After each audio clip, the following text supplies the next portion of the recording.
There Will Be Wolves by Karleen Bradford. Chapter 1. Shall I kill him for you? No, I'm going to heal him.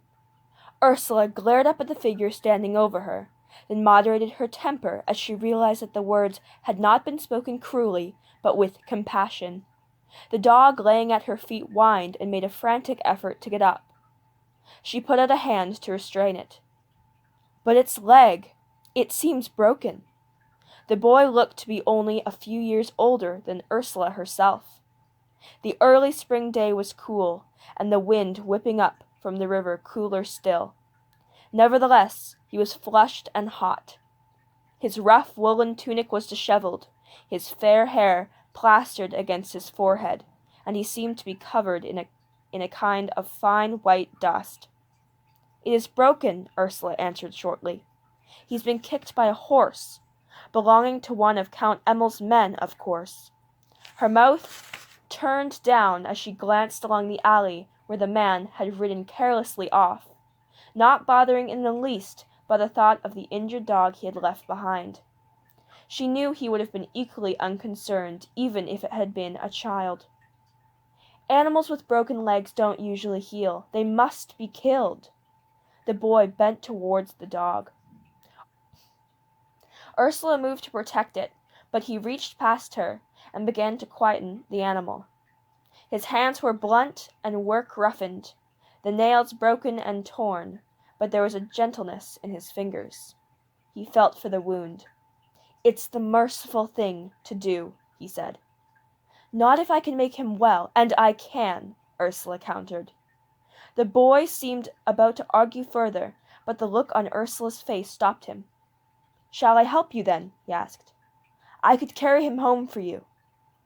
I can manage, Ursula began, then stopped.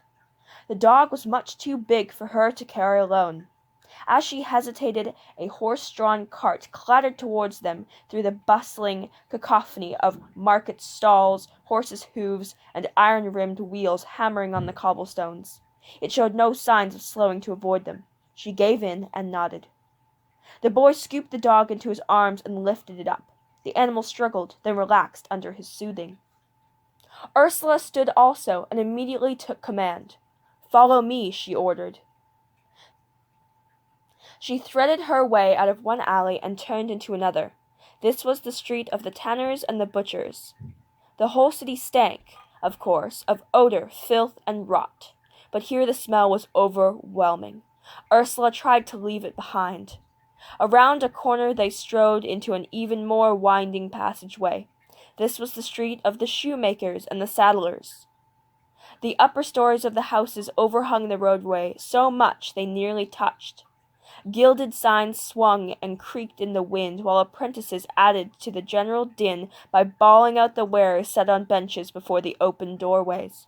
The shouting was tremendous. Then, to add to the noise even further, the bells of all the churches in Cologne began to peal. Ursula turned to make certain the boy was still following, then continued on, trying to avoid the rivers of sewage that ran down the gutters at her feet. The street of the apothecaries was just around one more corner in this maze, her father's shop at the end. Her father's house was one of the largest, narrow and made of wood, as were the rest, but fully 3 stories high and with a fine thatched roof. The shutters from the window on the ground floor lay flat upon 2 trestles to make a counter in front. On this were displayed various bowls and jars of herbs and ointments. Her father himself stood behind it, pounding a mixture of dried leaves and flowers. He was a thin man, stooped and graying. His face carried lines of loneliness. Ursula's mother had died of the pestilence the year before, all 3 brothers soon after. He stopped in amazement when he saw Ursula and the boy behind her carrying the dog. Child, whatever is this? A dog, father.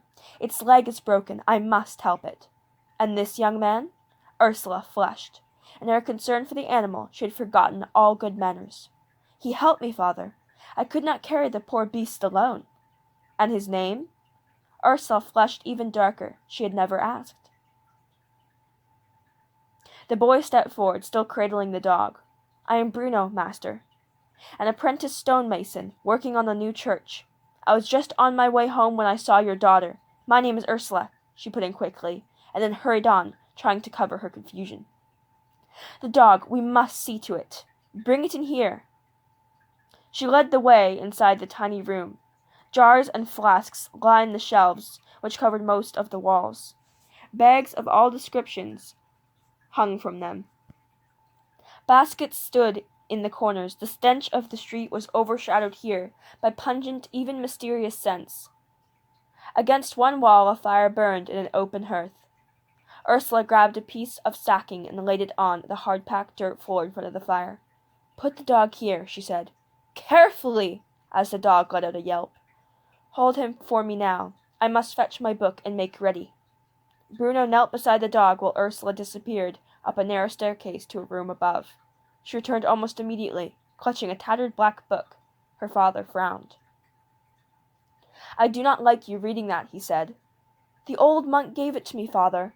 I've told you so many times. How can it be harmful if it comes from God? It's not right. Young maidens have no business with such things. Brother Bernard was ill toward the end. He knew not what he was doing." "Oh, father," she sighed with frustration. This was an argument that had been repeated often. He knew exactly what he was doing. He was a healer. He recognized another healer. Besides, you have taught me all that you know of healing herbs and potions. What is the difference?"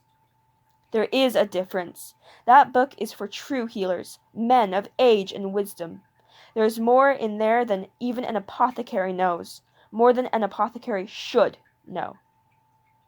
Ursula tossed her head angrily, but a pain knotted her chest. A few years back, her father would not have spoken so. He had been so brave, so strong. When her mother had objected to him teaching his daughter his trade, instead of his son's, he had defended her boldly. "The boys wish to know nothing of my herbs and the making of healing potions, nor do they have any talent for it. They will find their own work. It is Ursula that I will train to take my place." And so he had. He had been the best of teachers, interested in everything that was new and eager to learn himself. But in these last few years, Ursula's anger faded, replaced with sadness as she saw how old and defeated he looked now. Suddenly embarrassed as she remembered Bruno's presence, she took the book into the light at the front of the room and began to leaf through the pages. "Here is what I want," she exclaimed. "How to set and mend a broken bone in a man's arm." Embarrassment forgotten in her enthusiasm, she went on. "If it can be done for a man's arm, why not for a dog's leg?" "But the dog must walk on it," Bruno objected. He'd been watching silently and was looking at the book warily. "Then we must make it all the stronger." Ursula looked around her, not really paying attention to him or to her father now.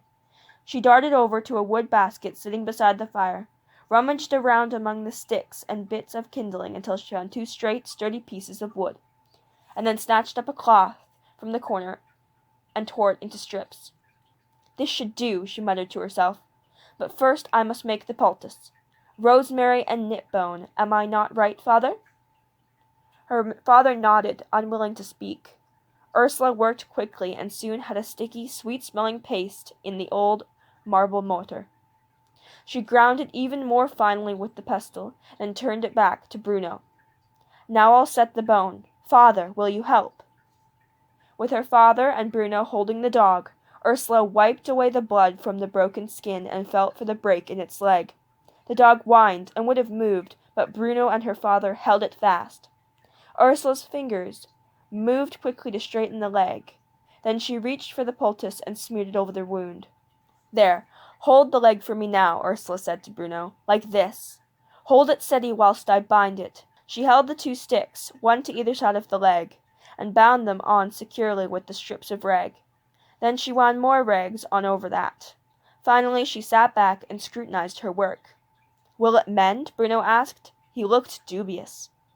"I don't know," Ursula answered. "But at least he has a chance now. Better that than dead." Just then a large shape blocked the doorway, and a voice rang out.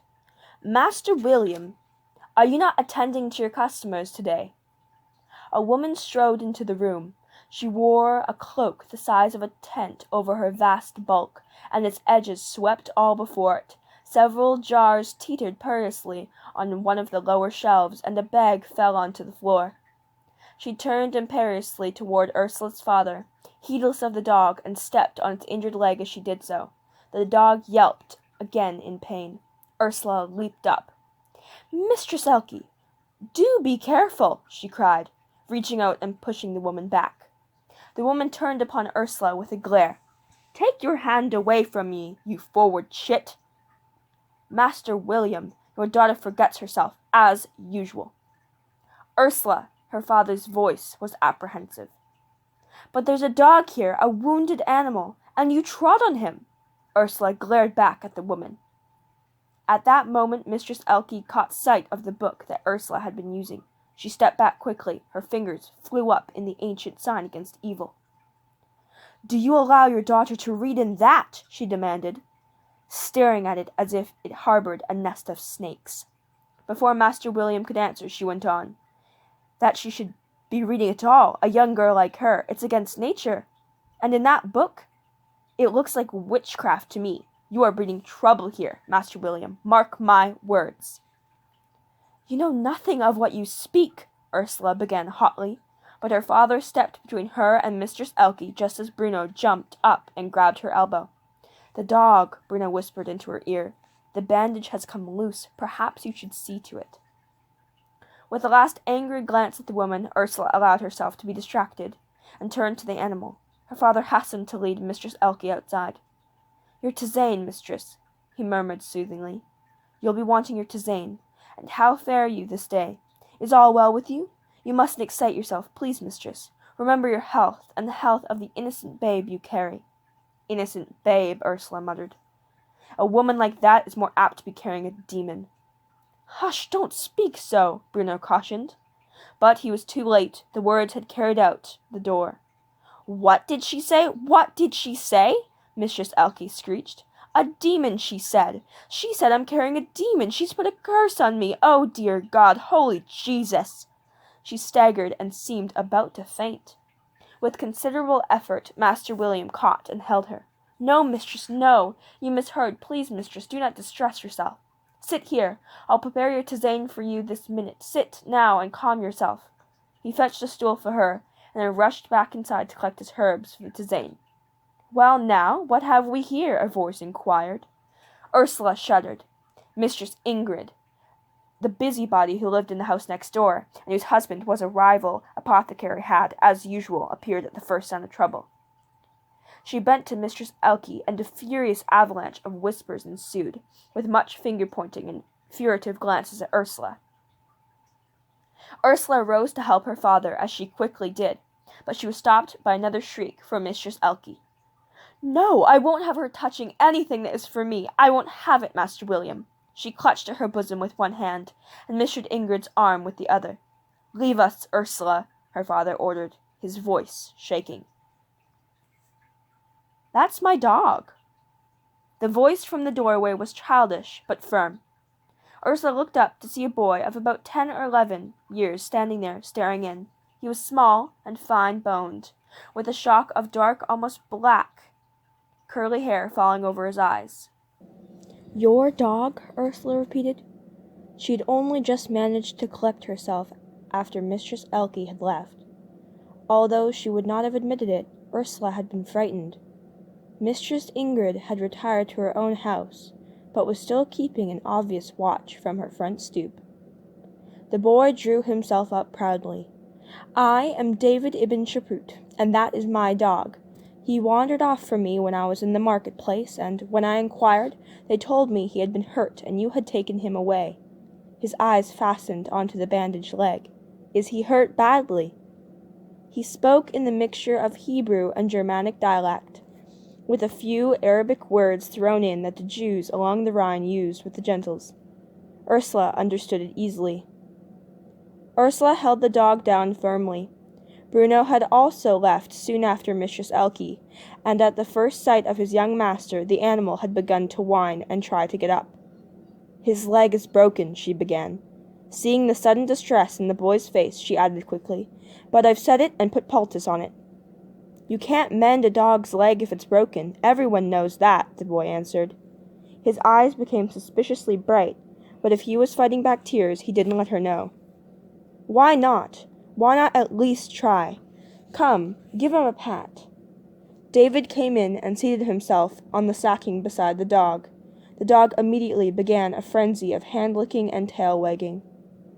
May I take him home with me? David asked. Not until we know that he's going to be well, I shouldn't think, Ursula answered. It would be better not to move him. And when will we know? He brushed at his eyes. Ursula pretended not to notice.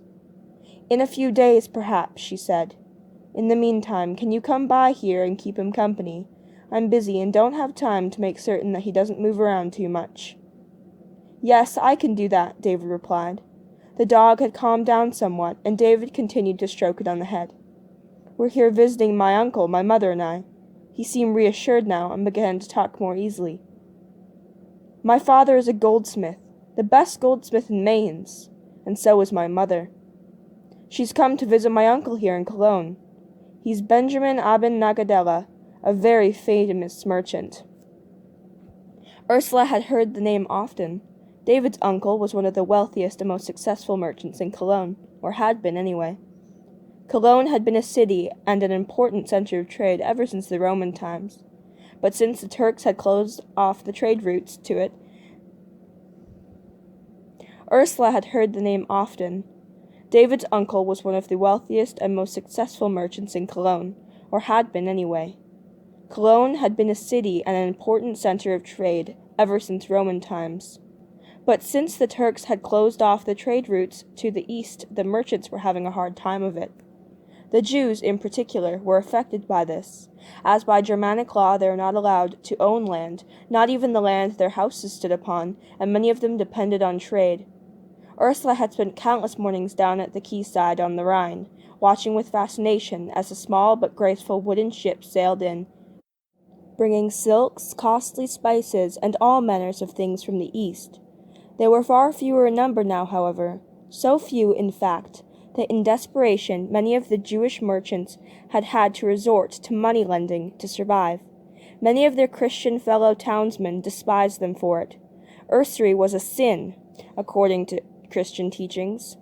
Apparently, though, while lending money was sinful, borrowing was not, so many of these same Christians availed themselves of the Jewish moneylenders' services, with the result that they were deeply in debt to them.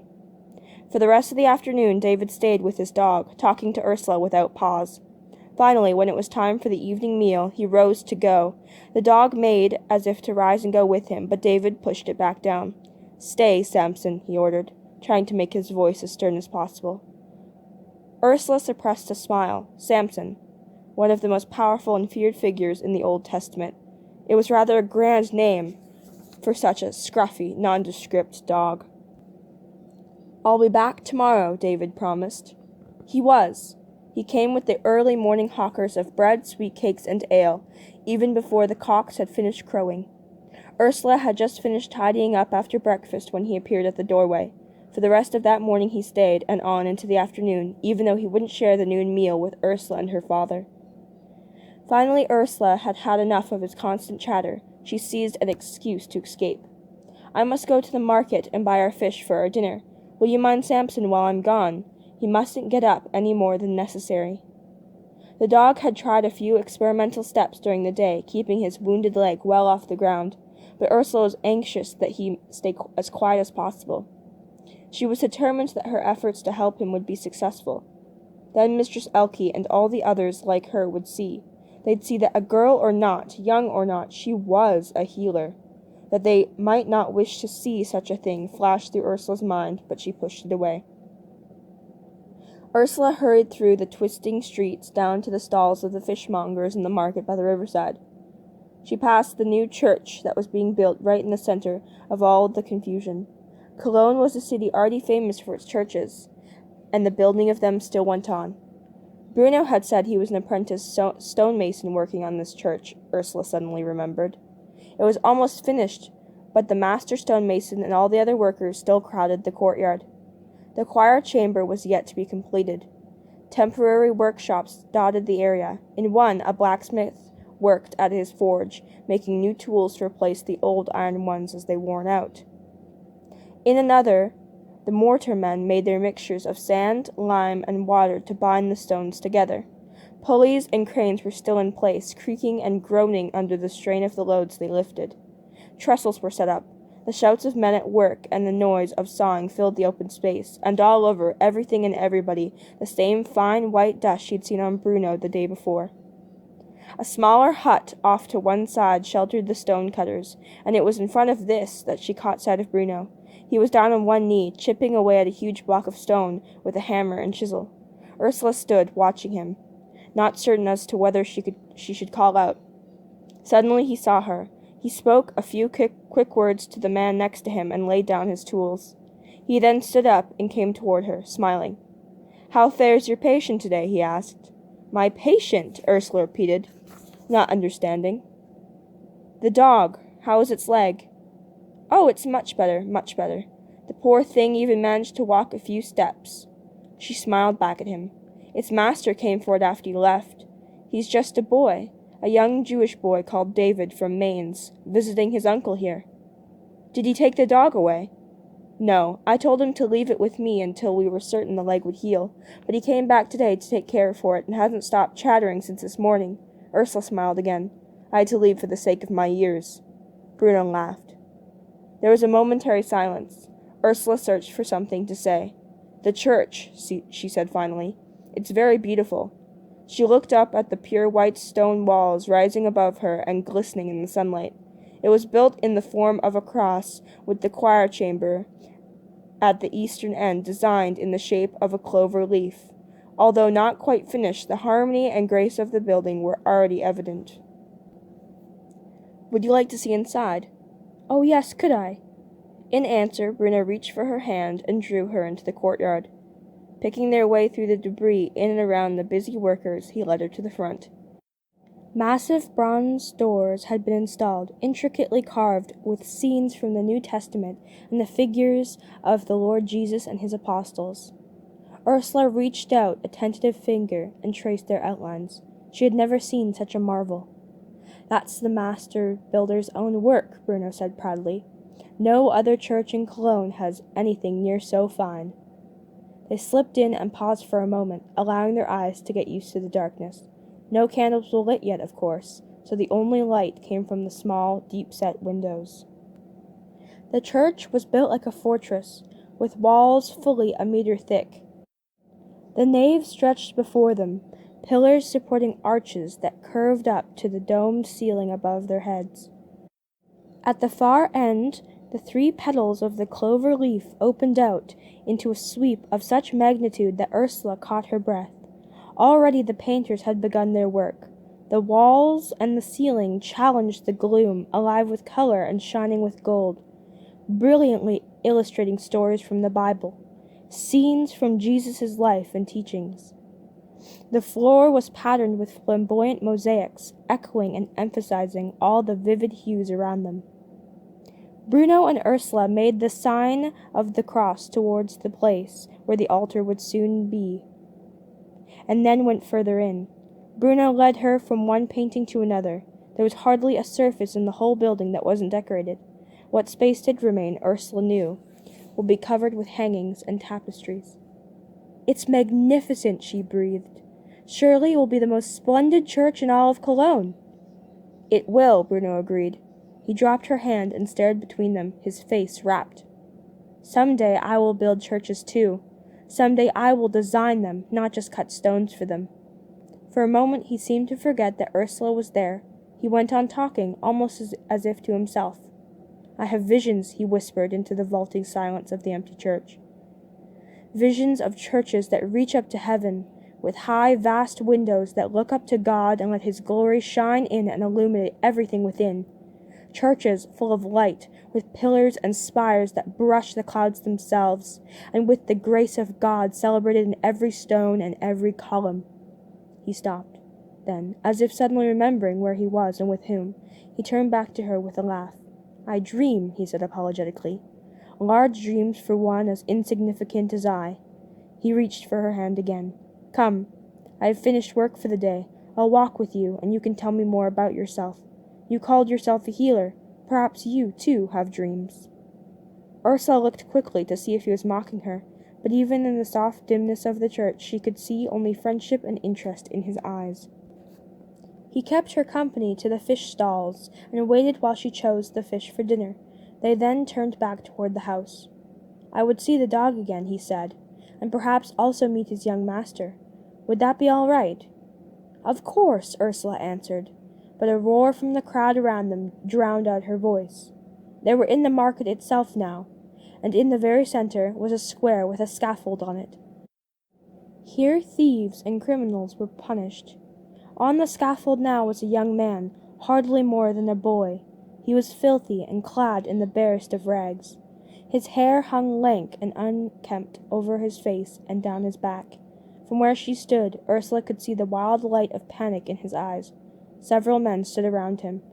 As Bruno and Ursula slowed their steps, the men forced the prisoner to kneel and place his hand and arm on a rough wooden block. Ursula could see now that one of the men surrounding the prisoner was holding an axe. As they watched, he raised it high. Another roar came from the crowd. Ursula felt her arm grabbed roughly by Bruno. "Come," he hissed in her ear. "I want no part of this." "But it is only a thief," Ursula answered. "They are only going to cut off a thief's hand." To her surprise, Bruno had turned pale, and his mouth was grim. His right hand. And what does a man do without his right hand? How will he earn his bread from now on without his right hand? But the tone of his voice astonished her even more. "But look," she protested. "He's already lacking a finger. He has stolen before, so he must have known the punishment. If he valued his hand so much, why did he steal?"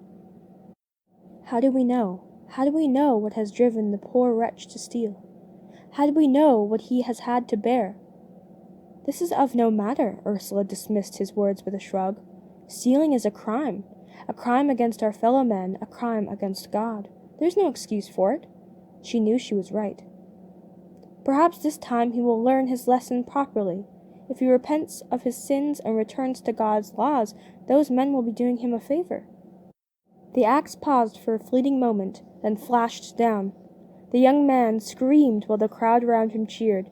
Bruno pulled Ursula away almost viciously. Ursula gave one backward glance and made a grimace of distaste at the sight of the blood streaming over the block. Then she put the sight out of her mind. She looked curiously at Bruno, who looked as if he would be sick. "What a strange boy you are," she said.